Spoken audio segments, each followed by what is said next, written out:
షిరిడి సాయి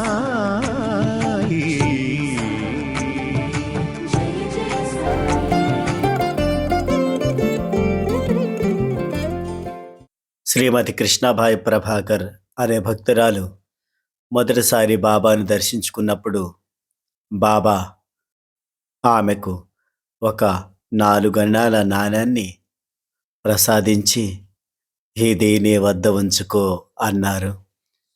బాబా అమృతస్తాల ద్వారా లభించిన ఆ నాణాన్ని ఆమె ఎంతో విలువైనదిగా భావించి జాగ్రత్తగా భద్రపరుచుకొని ప్రతిరోజు పూజిస్తూ ఉండేది.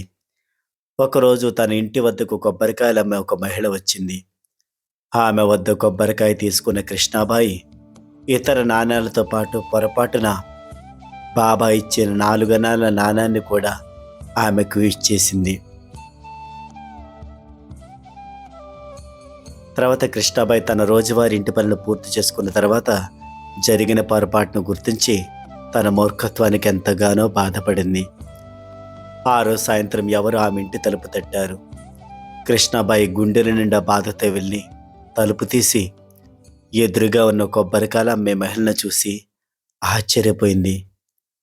ఎందుచేతనో తెలియదు కానీ ఆ మహిళ ఉదయం కృష్ణాబాయి ఇచ్చిన 4 అణాల నాణాన్ని తిరిగిచ్చి అందుకు బదులుగా వేరే నాణాన్ని అడిగి తీసుకొని వెళ్ళిపోయింది. జరిగిన సంఘటనతో కృష్ణాబాయి ఆనందానికి అవధులు లేకుండా పోయింది. తనపై చూపించిన కరుణకు బాబాకు మనసారా కృతజ్ఞతలు అర్పించుకుంది. చూశారా ఎంత గొప్ప సంఘటన. ఆమె కొబ్బరికాయలు అమ్మే ఆమెకి బాబా ఇచ్చి నాను ఇచ్చివేసినా కూడా మరలా తన నాను తనకే వచ్చింది.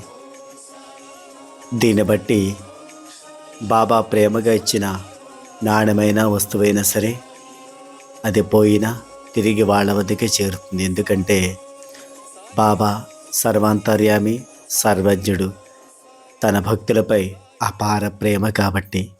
సాయినాథ్ మహారాజ్కి జై.